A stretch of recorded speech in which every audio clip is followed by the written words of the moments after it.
வணக்கம் மக்களே, எல்லாரும் எப்படி இருக்கீங்க? மற்றும் ஒரு வீடியோக்கு உங்களை அன்போடு வரவேற்கிறேன்.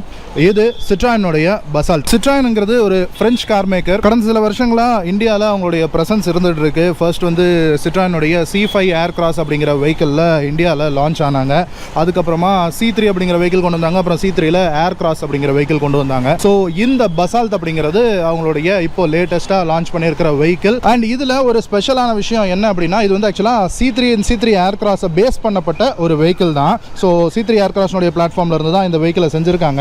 என்ன ஒரு மேஜர் அட்வான்டேஜ் அப்படின்னா, இந்தியனுடைய ஆட்டோமொபைல் மார்க்கெட் அப்படிங்கிறது ஒரு 20 இயர்ஸாக அதனுடைய வளர்ச்சி அப்படிங்கிறது பார்த்தோம் அப்படின்னா, ஃபர்ஸ்ட் ஹேட்ச்பேக் அப்படிங்கிற கார்ஸ் தான் மேஜராக போய்கிட்டு இருந்தது.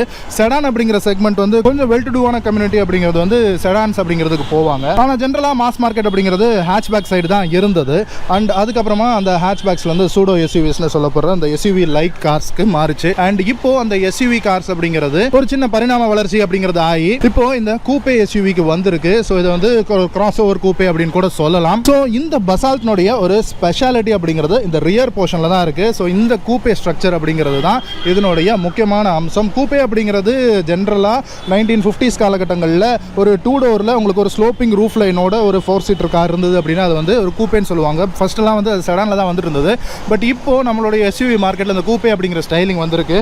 இப்போ இந்த வாரம் பொறுத்த வரைக்குமே இந்த கூப்பே ஸ்டைலிங் அப்படிங்கிறது 3 கார் லான்ச் ஆயிருக்கு. சிட்ரானுடைய பசால்ட்டா இருக்கட்டும், அண்ட் டாடானுடைய கர்வா இருக்கட்டும், அண்ட் மர்சிடஸ்ல கூட அந்த GLC 43 அப்படிங்கிற வெஹிக்கிள் லான்ச் ஆயிருக்கு. பட் நம்மளுடைய இந்த மாஸ் மார்க்கெட், நம்மளுடைய இந்த ஜனரஞ்சகமான இந்த மார்க்கெட்டுக்கு, அதாவது பிலோ ஒரு 20 lakhs 18 lakhs செக்மெண்ட்ல ஐஸ் இன்ஜின்ல ஒரு கூப்பே எஸ்யூவி அப்படிங்கிறது லான்ச் ஆகுறது அப்படின்னா அது வந்து ஃபர்ஸ்ட் சிட்ரானுடைய இந்த பசால்ட்டை தான் சொல்லணும். ஏன் அப்படின்னா கர்வ் வந்து ஃபர்ஸ்ட் வந்து EV காரை தான் மார்க்கெட்ல லான்ச் பண்ணியிருக்காங்க. என்னதான் ஐஸ் கார்ஸ் வந்து அவங்க ஷோகேஸ் பண்ணியிருந்தாலும் EV கார் தான் ஃபர்ஸ்ட் வந்து மார்க்கெட்ல சேல் ஆக போகுது. அதுக்கப்புறமா தான் உங்களுக்கு ஐஸ் கார்ஸ் வரப்போகுது. ஸோ சிட்ரான் பசால்ட் அப்படிங்கிற பேர் வச்சதுக்கு என்ன சொல்றாங்க அப்படின்னா, அந்த வல்கனோலாம் இருக்கும்ல, ஸோ அதில் அந்த லாவா வந்து அது வந்து ராக்ஸாக ஃபார்ம் ஆகும் இல்லையா, ஸோ அந்த ராக்ஸில் ஒரு வெரைட்டி வந்து பசால்ட் அப்படின்னு பேருடையதான். ஸோ அதுல இருந்து அந்த பசால்ட் அப்படிங்கிற பேர் காரணம் எடுத்திருக்கோம் அப்படின்னு சொல்றாங்க.